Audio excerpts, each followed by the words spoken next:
S Rajamouli को introduction की जरूरत है क्या बताओ? आई थिंक सारे लोग तो उनका नाम जानते ही होंगे। अगर आप में से कुछ नादान तुच्छ बालक उनका नाम नहीं जानते, पत्थर के नीचे रहते हो, तो आज के टाइम पे इंडिया के अंदर नंबर 1 डायरेक्टर अगर तुम किसी को कहोगे तो वो है एस राजामौली। मैं यहाँ पर one of the number 1, top 3 नहीं कह रहा हूँ, एकदम पीक एब्सोल्यूट नंबर 1। साथ में 2 रिकॉर्ड और जोड़ लो, highest grossing Indian director of all time, और आज के टाइम पे मेरी जबान लड़खड़ा गई भाई बोलते बोलते, highest paid director in Indian cinema. बंदे ने बाहुबली बनाई, साउथ के सिनेमा को पैन इंडिया किया, फिर आरआर बनाया, इंडिया के सिनेमा को ग्लोबल किया। लेकिन अगर तुम सिर्फ इतना ही जानते हो उनके बारे में तो तुमको शायद ये नहीं पता होगा कि अब तक अपने करियर में उन्होंने 12 मूवीज डायरेक्ट करी हैं, और उनको इस बात के लिए भी जाना जाता है कि इस 12 में से कोई भी एक मूवी फ्लॉप नहीं हुई। He is a director with 0 flops. क्या ये क्लेम एक्चुअली ट्रू है? आज की वीडियो के अंदर हम लोग इन्वेस्टिगेशन करेंगे। एंड आई बिलीव कि अगर आपने उनकी फिल्मोग्राफी को बहुत ज्यादा फॉलो नहीं किया तो बहुत सारे surprises, fun trivia, fun information पता चलेगा। रेडी पॉपकॉर्न लेके बैठ जाओ, हम जाने वाले एकदम बैटमैन मोड में। लेकिन उससे पहले एक छोटा सा नोट कि उनकी जो पुरानी मूवीज थी, 26 साल से वो ये डायरेक्शन वाला काम कर रहे हैं, और अर्लियर वर्क के नंबर्स ढूंढ पाना मुश्किल था। तो जो भी बजट बॉक्स ऑफिस में कहूंगा वो एक एस्टिमेशन है, एकदम पिन पॉइंट एग्जैक्ट नंबर नहीं। जितना मैं ढूंढ सकता था अपनी कैपेसिटी के हिसाब से बेस्ट ढूंढने की कोशिश करी। मूवी नंबर 1 उनकी रिलीज हुई थी सन 2001 में, और उसके मेन हीरो थे, कोई गेस करना चाहेगा? कोई और नहीं बल्कि जूनियर एनटीआर। पिक्चर का नाम था स्टूडेंट नंबर 1, और उसका जब मैंने पोस्टर देखा was like, एक सेकंड, जूनियर एनटीआर का वो जो वॉकिंग वाला मीम है जिसमें गाड़ियों के दरवाजे बंद होते हैं, ही इज लाइक चलते आना, कहीं वो इसी पिक्चर का तो नहीं। बट सैडली वो इस मूवी का नहीं था। और दूसरा जो क्लिप है ना, उसमें करके ऐसे जांगी में मारते, नीचे वाला एंगल स्काई पूरा red, blue, green, purple, yellow सब हुए जा रहा है, वो इस मूवी का था क्या? तुम मुझे बताना। 1.8 से लेके 2 करोड़ के बीच में इसका बजट मेरे को नंबर इंटरनेट के ऊपर मिला, और अपनी पहली ही मूवी थिएटर में रिलीज करते blockbuster. I mean actual blockbuster था या नहीं वो डिबेट जरूर किया जा सकता है, लेकिन जो एक ट्रेडिशनल मेट्रिक है ये वाली फोटो, बजट जो कि 100% बेस माने उससे कम कमाती है तो फ्लॉप, 100 से 125% एवरेज, 125 से 175 हिट, 175 से 200 सुपर हिट, और 200 के ऊपर ब्लॉकबस्टर। मैं खुद पर्सनली इसको एकदम पूरी तरीके से नहीं मानता हूं, क्योंकि इसके अंदर सैटेलाइट, ओटीटी, डिजिटल वाले राइट्स है ही नहीं जिससे एक्चुअली तुम मोटा प्रॉफिट कमा सकते हो। और दूसरी इंपॉर्टेंट चीज कि इस वीडियो के अंदर मैं जितना भी कलेक्शन बताऊंगा वो मूवीज का total world wide gross collection होने वाला है। मोस्टली हम लोग इंडिया नेट की बात करते हैं, लेकिन पिक्चर ने अगर बाहर भी पैसा कमाया और वो प्रोड्यूसर के पास आ रहा है तो हिट, फ्लॉप, सुपर हिट वाला वर्डिक्ट देने में काम आएगा। जैसे कि स्टूडेंट नंबर 1, बजट मैंने कितना बताया, 2 करोड़ ले लो, उसने टोटल कमाया कितना है, 12 करोड़। अपने बजट का कर दिया 6 गुना। पहली मूवी से डेब्यू एकदम बिग बैग बैंगर हुआ है, और बैंगर से याद है तुमको एक नाम याद रखना जरूरी है, MM किरवानी। नहीं पता कौन है, क्यों मैं याद रखने क्यों बोल रहा हूं मैं नहीं बताऊंगा, थोड़ी देर सस्पेंस में रहो। हम चलते हैं राजामौली की मूवी नंबर 2, जो कि इसके 2 साल बाद 2003 में आती है, सिम्हाद्री। पिक्चर में मेन हीरो कौन है? अगर एडिटर ने गद्दारी करके हीरो का चेहरा दिखा दिया है तो पगार कैंसिल। कोई गैस करने की कोशिश करेगा? इट्स अगेन जूनियर एनटीआर, लेकिन इस बार ब्रो थोड़ा एकदम वैसे लग रहे हैं। इज इट जस्ट मी जिसको उनका वो थोड़ा चबी वाला लुक पसंद था? प्लीज एक उसमें मूवी बनाओ, क्योंकि वो हम जैसे लोगों को रिप्रेजेंट करता है। क्या हम जैसे लोग एक्शन नहीं कर सकते? बिल्कुल कर सकते हैं। तो आप हमारे हीरो बनिए। 6 पैक और छलांगे मारने वाला काम तो कोई भी कर लेगा, हर कोई कर रहा है। We need representation, vada pav. अब क्योंकि राजामौली की पहली मूवी इतनी बड़ी हिट हुई थी, तो मूवी नंबर 2 के लिए बजट भी ऊपर गया था, 8 से 8.5 करोड़। और ये एक्चुअली एक सिग्निफिकेंट नंबर है, क्योंकि पहली मूवी में आपको सिर्फ 2 करोड़ मिले थे, 4 गुना बड़ी पिक्चर बना रहे हो आप। और राजामौली ने इसका बॉक्स ऑफिस भी उसी हिसाब से मल्टीपल करके दिखाया, 26 से 30 करोड़ के बीच में ग्लोबल ग्रॉस। ब्लॉकबस्टर के लिए चाहिए कितना था? डबल या उससे थोड़ा ज्यादा। हम लोग किए कितना है? ट्रिपल और उससे थोड़ा ज्यादा। हाँ, ये ग्रॉस है तो उसमें टिकट का प्राइस कट होगा 15 से 20% मान लो, फिर उसका थिएटर वालों का थोड़ा जाएगा। इतना सब कुछ काट पीट के भी प्रोड्यूसर का हुआ है प्रॉफिट। और मैं कहने के लिए तो वर्ल्ड वाइड ग्रॉस कह रहा हूँ, लेकिन उस टाइम पे तुम तेलुगु सिनेमा के हिसाब से सोचो, या फिर एक अपकमिंग डायरेक्टर है जिसने 1 या 2 ही मूवीज बनाई है, तो उसकी मूवी इंडिया के बाहर बहुत ज्यादा पैसा नहीं कमाने वाली। तो ये 12 करोड़, 26-30 करोड़ का मेजॉरिटी कलेक्शन यही हुआ। लेकिन अपनी दूसरी मूवी में एक बहुत बड़ा चेंज किया राजामौली ने, और वो ट्रेंड तुमको यहाँ से आगे चल के कंटिन्यूस दिखने वाला है। पिक्चर की कहानी वो उनके फादर वी विजेंद्र प्रसाद ने ही लिखी है, और उसका स्क्रीन प्ले राजामौली ने खुद लिखा है। MM किरवानी नाम मैंने बताया था, याद है ना तुमको? याद करना है, क्योंकि इस मूवी में भी वो एप्लीकेबल है। जिसके ठीक 1 साल बाद राजा मौली की तीसरी मूवी रिलीज होती है साई, SYE, आई होप ऐसे ही प्रोनाउंस करते हैं। अब तक तुम सोचो नया नया डायरेक्टर हूँ, 2 पिक्चर मैंने बनाई है, दोनों ने इतना ज्यादा पैसा कमाया, तीसरी के लिए क्या करूंगा और बजट मांगूंगा क्या? नहीं, एक्चुअली अपनी थर्ड मूवी वो थोड़ा नीचे वाले स्केल पे लेके आते हैं, बजट 5 से 8 करोड़। जूनियर NTR इस बार अपने को नहीं देखने मिलते, उसके बदले नितिन पिक्चर का मेन लीड लिया हुआ है। लेकिन जो राइटिंग वाली जोड़ी थी कि फादर ने स्टोरी लिखी, बेटे ने स्क्रीन प्ले, वो यहाँ पर भी है। लेकिन जो हम लोग अब तक बजट और बॉक्स ऑफिस का 6 गुना, 4 गुना, 3 गुना कलेक्शन देख रहे थे, वो यहाँ पर कम हो जाता है, क्योंकि मूवी ने कमाए थे 10 से 12 करोड़। अब तुम बजट कितना है उस हिसाब से इसका वर्डिक्ट डिसाइड होगा। अगर बजट तुम 5 करोड़ मान के चलते हो तो ये एक अच्छा खासा हिट कंसिडर किया जाएगा, लेकिन अगर 8 करोड़ है तो फिर भी ये मूवी सक्सेसफुल जरूर है, लेकिन उतना बहुत बड़ा नहीं कि हाँ मतलब चलो पिक्चर बनाया, प्रॉफिट कमाया, घर चले गए। मिस्टर MM किरवानी इस तीसरी मूवी में भी मौजूद हैं, लेकिन वो हिंदी का एक चीजी वाला डायलॉग है ना कि शेर एक कदम पीछे लेता है डर के नहीं बल्कि छलांग मारने के लिए, तो उनकी ये बड़ी छलांग दिखाई देती है ठीक अगले साल, जहां पर उनकी चौथी मूवी रिलीज हुई। सन 2005 में उनका पहला कोलैबोरेशन आता है प्रभास के साथ, और वो पिक्चर का नाम है छत्रपति। बजट ने राजा मौली के करियर का ऑल टाइम हाई टच किया, 10 करोड़ का हम लोग फिगर देख रहे हैं, और उसने कलेक्शन किया है 22 करोड़। डबल से ज्यादा है, तो तुम इसको सुपर हिट या फिर ब्लॉकबस्टर वाली कैटेगरी में रख सकते हो। इस मूवी की कहानी भी किसने लिखी थी, नाम गेस करो, याद है तुमको? फादर V विजेंद्र प्रसाद, और सन SS राजा मौली ने screen play. Mister MM Keeravani यहाँ पर भी मौजूद है, पिक्चर नंबर 4 लगातार। डैम यार, ये वीडियो बनाते बनाते मैं अपने आप को उस टाइम पे इमेजिन कर रहा हूँ कि सन 2005-6 है और थिएटर में एक नए, इंटरेस्टिंगली हर साल उनकी नई मूवी लगे जा रही है, क्योंकि छत्रपति के ठीक अगले साल 2006 में उनकी अगली पिक्चर रिलीज होती है, जिसका नाम मैं प्रोनाउंस करने की पूरी कोशिश करूंगा, विक्रमाकुडु, ऐसे बोलते हैं, विक्रमाकुडु। बजट फिर से करियर का पीक टच करता है, पिछली मूवी का 10 करोड़ था, इस बार हम लोग 11 करोड़ पे आ चुके हैं, और ये भी एक बहुत बड़ा सक्सेस साबित होती है, क्योंकि अपने बजट के डबल से ज्यादा कलेक्शन किया है, 26 करोड़, मतलब 25-26 के आसपास है। लेकिन साला जब मैंने इसका पोस्टर देखा ना, आई वाज लाइक कहीं तो देखा देखा लग रहा है, then I went into the rabbit hole. मुझे फिर पता चला कि ये ओरिजिनल मूवी है। ठीक है, ध्यान देना, सबसे पहले राजा मौली ने ये सॉरी यार, रवि तेजा के साथ ये पिक्चर बनाई, फिर इसका रीमेक बनता है कन्नड़ा, तमिल, बंगाली, जो कि अपने यहाँ वेस्ट बंगाल में है, एंड बांग्लादेश में भी। लेकिन तुमने शायद ये सारी मूवीज नहीं देखी होंगी, तो इसका हिंदी रीमेक जरूर देखा होगा, rowdy Rathore. Yes sir, rowdy Rathore इस मूवी का रीमेक था। अगर तुम्हारी उम्र अच्छी खासी है तो शायद एक टाइम तुमको, एक जमाना तुमको याद होगा जहां पर हिंदी मूवीज धड़ल्ले आंखें बंद करके साउथ की मूवीज का रीमेक बनाती थी, और वो क्यों? इसीलिए जो सबसे पहली ओरिजिनल मूवी राजा मौली ने बनाई थी, उसने कितना कलेक्शन किया था? 25 करोड़। और जब उसका हिंदी रीमेक बनता है राउडी राठौड़ नाम से, तो उसने वर्ल्ड वाइड कितना किया? 200 करोड़। फिर जब यही साउथ की मूवीज ने राइट देने के बदले सीधा अपने पिक्चरें लगाना चालू कर दी, तो नो वंडर कि वो इतनी ज्यादा चलने लगी। मतलब सारी नहीं, लेकिन जो चलती है वो बहुत ज्यादा चलती है। हम लोग कहाँ पे थे? मूवी नंबर 5 पे। और क्या मैंने बताया कि सेम मूवी को वापस से वही writer director duo, father son, story screenplay, MM Keeravani again present here. 4 साल में लगातार 4 मूवीज डिलीवर करने के बाद Rajamouli came back again for the 5th year. 2007 Yamadonga नाम से मूवी रिलीज करते हैं एंड अपना कोलैबोरेशन वापस लेके आते हैं जूनियर NTR के साथ। He is back. कहानी किसने लिखी है? V Vijendra Prasad, he is also back. Screenplay किसने लिखा है? राजा मौली ने खुद ने, he is also back. Mister MM Keeravani, he is also back. और अपनी इस 6th मूवी के लिए राजा मौली ने बजट जो है वो फिर से रिकॉर्ड तोड़ा, ऑल टाइम हाई पे लेके गए खुद के लिए। पिछली मूवी का 11 करोड़ था, इस बार हम लोग जंप करते हैं 18 करोड़ पे, और इस मूवी ने बॉक्स ऑफिस पे भी एक रिकॉर्ड तोड़ा। राजा मौली के करियर की हाईएस्ट ग्रॉसिंग मूवी बन गई 30 करोड़ के साथ। लेकिन क्योंकि बजट 18 था तो हम लोग एकदम इसको मैसिव ब्लॉकबस्टर नहीं कह सकते। बट अगर तुम ध्यान से सुन रहे हो तो राजा मौली और जूनियर NTR की जो दूसरी मूवी थी सिम्हाद्री, जो इसके 4 साल पहले रिलीज हुई थी, उसने भी कुछ 25 से 30 करोड़ कमाए थे, वो भी सिर्फ 8-8.5 करोड़ के बजट पे। तो इमेजिन करो वो कितनी बड़ी सक्सेस रही होगी। अगर तुम लोगों ने ईयर ऑफ रिलीज पे ध्यान दिया ना, तो 2001, 3, 4, 5, 6, 7, अब तक हमने कोई ब्रेक नहीं लिया था 2002 को छोड़ के, क्योंकि अंडरस्टैंडेबल भी, आप नए डायरेक्टर हो, आपकी पहली पिक्चर अभी रिलीज हुई है, तो उसके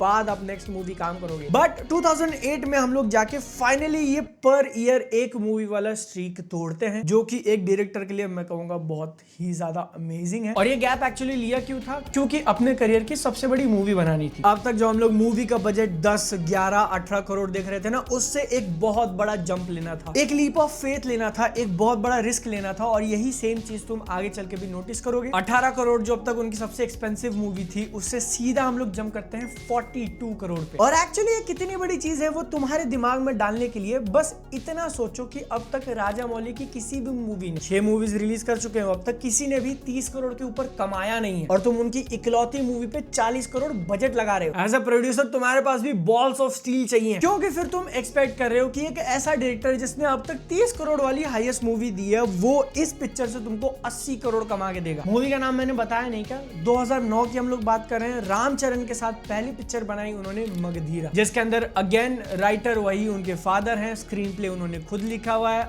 और MM Keeravani is also present. I think अगर तुम तेलुगु मूवीज पहले से नहीं देखते थे तो शायद राजा मौली की अब तक मैंने जितनी मूवीज के नाम बताया उसमें से कोई ना देखा हो, लेकिन मगधीरा जरूर देखा होगा, क्योंकि ये मैंने खुद देखा था भाई, टीवी के ऊपर इसका डब चल रहा था हिंदी में। तब मेरे को नहीं पता था कौन रामचरण है कौन राजा मौली है। और अगर तुमने मगधीरा देखा है तो तुमको पता होगा कि कितनी बढ़िया पिक्चर है, और उसने बढ़िया कलेक्शन किया 42 करोड़ के बजट पे। अब एक्चुअल जो नंबर है उसको लेके मैंने काफी कॉन्फ्लिक्टिंग रिपोर्ट्स देखे हैं, बट वो 80 करोड़ से लेके 133 करोड़ के बीच में। इतना बड़ा रेंज क्यों? क्योंकि मूवी को री रिलीज किया हुआ था और उसके बाद उसके और कलेक्शन ऐड किए हुए, बट आज के टाइम पे वर्ल्ड वाइड 133 करोड़ पे है। तो जो मल्टीप्लायर की हम लोग बात कर रहे हैं, it ranges from 2 times to 3 times. और हाँ, ये उनकी पहली मूवी जितना फैंसी 6 टाइम्स नहीं है, लेकिन अगर तुमने मैथ्स के बारे में सोचा है, आई डोंट नो तुम में से कितने सारे लोग सोचते हैं, लेकिन ऐसा कभी होता है कि बैठ के चलो मैथ सोचते हैं? नहीं, सिर्फ मैं ही पागल हूं क्या कोई यार, मेरे को नंबर्स पसंद है। तो जितना तुम ऊपर जाते हो ना नंबर्स में, उतना ही और एक्स्ट्रा ऐड करना डिफिकल्ट होते जाता है। जहां पर हम लोग परसेंटेज ग्रोथ, ये मल्टीप्लायर वगैरह की बात करते हैं, तो 2 करोड़ की बजट वाली पिक्चर ने अगर 6 करोड़ कमा लिए, 4 एक्स्ट्रा, तो सीधा 3 टाइम्स हो जाएगा। लेकिन 40 करोड़ की मूवी को 3 टाइम्स करने के लिए कितना एक्स्ट्रा कमाना पड़ेगा नंबर्स में? 80 करोड़। वेल, शायद मैं थोड़ा ज्यादा इंडल्ज कर गया था। लेने देने की बात इतनी है कि Magadheera is considered an all time blockbuster, Rajamouli के करियर में अब तक की सबसे बड़ी मूवी और सबसे बड़ी हिट। लेकिन तुम सोच के देखो कि तुम राजा मौली हो, ठीक है, तुम हो नहीं, लेकिन अज्यूम करो तुम हो, और 2009 में, इमेजिन करो ये 2009 का साल चल रहा है, तुम बैठे हुए, तुम्हारी लेटेस्ट मूवी ने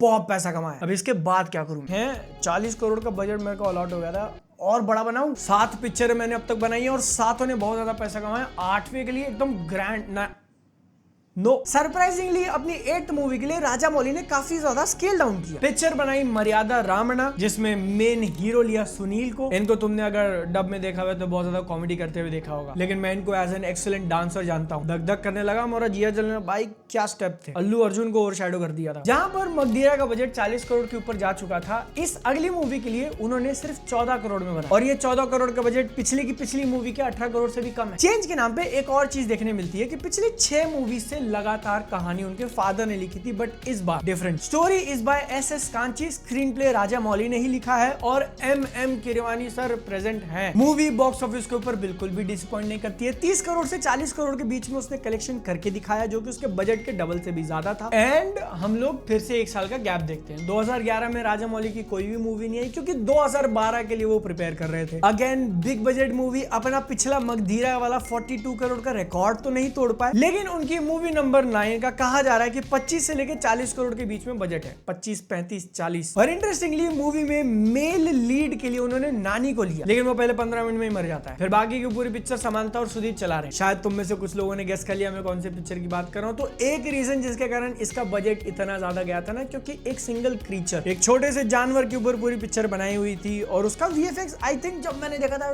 ओ ये तो बढ़िया लग रहा है यार। नाम है उसका ईगा, हिंदी में रिलीज हुई थी मक्खी। नहीं याद आ रहा तो ये वही है जिसमें हीरो मर जाता है, फिर वो मक्खी बनता है, फिर वो विलन से बदला ले रहा है एक मक्खी बनकर। कॉन्सेप्ट बहुत ही ज्यादा इंटरेस्टिंग लिखा था अगेन उनके फादर ने, जिसका मतलब कि बाप बेटे की जोड़ी रीयूनाइटेड, और मिस्टर MM कीरवानी वो तो कहीं गए ही नहीं थे। ईगा ये मक्खी नाम की मूवी अब 25 से 40 करोड़ जो भी तुम नंबर मान लो, कलेक्शन कितना करती है? 120 वर्ल्ड वाइड ग्रॉस। और शायद वो लोग प्लान कर रहे हैं कि इस साल उसको री रिलीज करेंगे थिएटर्स में, आई डोंट नो, बट ये मूवी भी एक बहुत बड़ी हिट साबित हुई, ब्लॉकबस्टर। तो अब तुम अपने आप को राजा मौली की जगह फिर से इमेजिन करके देखो कि 2012 का टाइम है, मैंने अब तक जितनी भी पिक्चर बनाई है सबने पैसा कमाया, सारी हिट है। मेरे फादर स्टोरी और कॉन्सेप्ट लिख के देते हैं, मैं स्क्रीन प्ले लिखता हूँ, मिस्टर कीरवानी तो हर पिक्चर में प्रेजेंट है ही मेरे। अगला बड़ा स्टेप मैं क्या ले सकता हूँ? एक काम करता हूँ, अब तक जो ऑलमोस्ट मैंने हर साल नई पिक्चर निकाली है ना, 2-3 साल का गैप, मेरी आज तक की सबसे ज्यादा एक्सपेंसिव मूवी मगधीरा थी, 40 करोड़ में बनी हुई थी। उसके बजट को कितना किया जाए? 7-8 गुना। वेल टेक्निकली 8 गुना से भी ज्यादा कहोगे, क्योंकि 2 मूवीज पे काम किया गया 2 मूवीज को एक साथ डेवलप करने का, जिसमें से पहली रिलीज होती है 3 साल के गैप के बाद 2015 में। उसका बजट 180 करोड़। यहाँ पर फिर वही सिचुएशन आ गई भैया कि तुम एक डायरेक्टर के ऊपर इतना पैसा लगा रहे हो, जिसने हाँ डेफिनेटली अब तक सारा का सारा प्रॉफिट कमा के दिया हुआ है, लेकिन उसकी हाईएस्ट ग्रॉसिंग मूवी ही 100 करोड़ 120 करोड़ की है। लेकिन गैम्बल रिस्क वही कॉन्फिडेंस की बात कर लो कि 2 मूवीज ग्रीन लीड करी, जिसमें से सिर्फ पहले वाली का बजट 180 करोड़ है, और इसके लिए वो प्रभास के साथ वापस से रीयूनाइट करते हैं। ये उनकी दूसरी कोलैबोरेशन है। कहानी अगेन फादर सर ने लिख के दी, बेटे ने स्क्रीन प्ले लिखा, MM कीरवानी प्रेजेंट है, थिएटर्स में रिलीज होती है। पिक्चर का नाम है बाहुबली पार्ट 1। और इस मूवी से सेकंड बड़ा रिस्क जो उन्होंने लिया था ना, वो सिर्फ एक्स्ट्रा पैसा लगाना नहीं, बल्कि एक काम करते हैं कि इसको खुद डब करते हैं और हिंदी मार्केट्स में रिलीज करते हैं सेम डे। बाद में कोई राइट्स लेने आए और फिर वो हिंदी में बना के और ज्यादा पैसा कमाए, इससे अच्छा हम लोग ही रिस्क ले लेते हैं। लेकिन वो इतना इजी है नहीं, क्योंकि आपके प्रोड्यूसर, आपके डिस्ट्रीब्यूटर्स का हिंदी में कॉन्टैक्ट नहीं है भाई। अगर वो कॉन्टैक्ट है भी तो पिक्चर को बड़े स्केल पे रिलीज करने के लिए यू नीड समवन। तो आई रिमेंबर कि उन्होंने बाहुबली 1 डिस्ट्रीब्यूट करने के लिए धर्मा प्रोडक्शन से पार्टनरशिप करी थी, और बाहुबली के हिंदी में रिलीज होने के ठीक 1 हफ्ते बाद सलमान खान की बजरंगी भाईजान रिलीज हो गई थी। Would you believe that? फिर भी 180 करोड़ में बनी हुई बाहुबली 1 ने वर्ल्ड वाइड 600 से 650 करोड़ कमाया। इसको अगर तुम ब्लॉकबस्टर नहीं बोलोगे तो I don't know what is. लेकिन भैया तुमको और हमको ही पता है कि असली माल मसाला तो अगली पिक्चर से आने वाला था। फिर से 1 साल का गैप लेते हैं, 2017 में निकालते हैं बाहुबली 2। उसके लिए अलग से 250 करोड़ बजट दिया है, और इस 250 करोड़ का पिक्चर ने किया है 1800 करोड़ वर्ल्ड वाइड कलेक्शन। तुम सोच के देखो, जो चीज मैंने कही थी ना कि जितना कम नंबर होता है उसका मल्टीप्लिकेशन लाना उतना इजी है, 2 से 6 तक जाना इजी है। तो अब तक राजा मौली के करियर में जो बिगेस्ट मल्टीप्लायर वाला नंबर था ना, कि बजट सबसे कम कलेक्शन सबसे ज्यादा, वो उनकी पहली मूवी का ही था, क्योंकि 2 करोड़ का बजट है, 12 करोड़ का कलेक्शन किया 6 गुना। लेकिन उसी 2 करोड़ को बढ़ाकर तुम 250 कर देते हो। Like can you imagine how big, how massive. 2 crore से 250 करोड़ माइनस कर दोगे फिर भी 248 बचेगा। हेक, अब तक मैं जो तुमको बताते जा रहा हूं ना कि हर मूवी ने इतना ज्यादा कमाया, इतना ज्यादा पैसा कमाया, उनकी पहली टोटल 8 मूवीज इंक्लूडिंग मगधीरा जो बॉक्स ऑफिस पे कमाया उन्होंने इतना ज्यादा पैसा, उन सबको तुम ऐड कर दोगे फिर भी 250 करोड़ नहीं होता है भाई। और इतना बजट लगाया एक पिक्चर में। मतलब यहाँ मैंने बॉक्स ऑफिस के जो लोअर एस्टिमेट थे वो पकड़े थे, और फिर भी थोड़ा सा आसपास हो रहा है। लेकिन तुम समझ के कोशिश करो कि ये बाहुबली 1 और 2 एक्चुअली में कितना बड़ा गैम्बल था, और उसने जो पे ऑफ दिया है वो उससे भी 2 गुना 3 गुना 6 गुना ज्यादा बड़ा है। इतना बड़ा है कि मैं अपने पॉइंट से भटक गया। मैं ये कह रहा था कि जो उनकी पहली मूवी ने 6 गुना करके दिखाया था ना, उससे भी ज्यादा गुना बाहुबली 2 ने किया, वो भी 250 करोड़ के बजट पे, मोर देन 7 टाइम्स। जिसके कारण एक चीज ऑब्वियस होने वाली थी कि अगली मूवी में वो बजट डेफिनेटली बढ़ाने वाले हैं, और उसके लिए उन्होंने छोटा मोटा एम नहीं किया। जूनियर NTR जिनके साथ वो अब तक 3 मूवीज कर चुके हैं, और रामचरण जिनके साथ एक ही किया है लेकिन बहुत बड़ी पिक्चर डिलीवर करी थी, दोनों को साथ में लाते हैं और बनाते हैं RRR। बाहुबली जो 250 करोड़ का बजट में तुमको कह रहा था कि इतना ज्यादा है, उसका डबल से भी ज्यादा 550 करोड़ लगाते हैं, जिसकी कहानी अगेन फादर ने लिखी हुई है, स्क्रीन प्ले अगेन बेटे ने लिखा हुआ है, और MM कीरवानी इज प्रेजेंट। तुमको अगर अभी तक क्वेश्चन नहीं आ रहा है कि भाई कौन आदमी है, किसका नाम लिया जा रहा है MM, ये बंदा वही है जिसने राजा मौली की हर मूवी के अंदर म्यूजिक दिया हुआ है, और RRR के लिए उसको ऑस्कर मिला। नाटू गाना। Yup, if you don't know तो मिस्टर MM कीरवानी और राजा मौली ने हर मूवी में साथ में काम किया पहली पिक्चर से, और दोनों एक्चुअली रिलेटेड भी हैं। RRR मूवी रिलीज होने के बाद एक बहुत बड़ी सक्सेस तो डेफिनेटली बनी, उसने 1000 करोड़ से ज्यादा किया, बजट का डबल तुम लोग इजीली मान सकते हो वर्ल्ड वाइड ग्रॉस में। लेकिन उसका एक्चुअल इंपैक्ट बाद में आया जब वो OTT पे रिलीज हुई, और वेस्ट में लोगों ने उसको नेटफ्लिक्स के ऊपर देखा, सब पागल हो गए भाई की क्या पिक्चर है। फिर मूवी थिएटर में वापस रिलीज होती है और वापस से कलेक्शन करती है, ऑस्कर कैंपेन, इतना सारा बज, राजा मौली का ग्लोबल नेम, जिसके कारण जो इनिशियल रन में उसका कलेक्शन था, आई डोंट एग्जैक्टली रिमेंबर कितना, बट मे बी 1100-1200 करोड़, वो पुश होके 1300 करोड़ के ऊपर चला गया। आज के टाइम पे वो एस्टिमेट किया जाता है कि एनीवेयर फ्रॉम 1300 to 1387। इसको भी तुम एक बहुत बड़ा हिट मानो। और ये थी राजा मौली की अब तक की टोटल फिल्मोग्राफी। चालू किया था 2 करोड़ पे, एक के बाद एक सक्सेसफुल मूवी वो देते गए, और हर बार एकदम ही बड़ा करते हैं ऐसा नहीं, बीच में थोड़ा स्टेप बैक लेके, थोड़ा बजट कम करके। 100% ट्रैक रिकॉर्ड वाला डायरेक्टर ऐसे ही नहीं कहा जाता, और ऐसा उम्मीद किया जा रहा है कि उनकी अगली मूवी से वो अपने ही सारे रिकॉर्ड सबके सब तोड़ फोड़ के ऊपर नीचे कर दे, क्योंकि 2027 में रिलीज होने वाली वाराणसी मूवी के लिए बजट कितना लिया है वीडियो? अगर तुम ट्रैक नहीं रख रहे हो तो अब तक की उनकी 3 हाईएस्ट मूवी का बजट है। बाहुबली 1 180 करोड़, बाहुबली 2 250 करोड़, RRR 550 और 550 से सीधा अगला जंप लिया 1200 करोड़ का, जिसमें मेन एक्टर होने वाले हैं Mahesh Babu, Priyanka Chopra. Writer again story का कॉन्सेप्ट लिखा है उनके फादर ने, बट साथ में एक और राइटर इन्वॉल्व है SS कांची, जिनका नाम अगर तुमको थोड़ा ऐसा लग रहा होगा सुना है। तो इतने पूरे ट्रैक रिकॉर्ड में अपनी दूसरी मूवी से लेकर 12th मूवी तक लगातार जो फादर सन काम कर रहे थे ना, उसके बीच में बस एक पिक्चर आई थी जिसमें उनके फादर ने स्टोरी नहीं लिखी थी। मर्यादा रामना उसकी कहानी जिसने लिखी थी ना, वो वाराणसी में भी इन्वॉल्व है। म्यूजिक कौन दे रहा है मैं अब नहीं बताऊंगा ना, आई थिंक अब तक तुमको याद हो जाना चाहिए। Mister Oscar winner himself. तो तुम बताओ कि प्रोड्यूसर जब इतना पैसा लगा रहे हैं तो आई होप उन्होंने कैलकुलेट किया होगा मूवी हमारी कितनी जा सकती है, राजा मौली का ट्रैक रिकॉर्ड कितना है। वीडियो कैसा लगा सारा कमेंट्स में बताना, लाइक कर देना, मेरे क्रिकेट वाली वीडियो देख लेना। सेहत का ध्यान रखना, हम लोग मिलेंगे अगली बार। Tata bye bye. Do you want more videos like this? Let me know, ठीक है।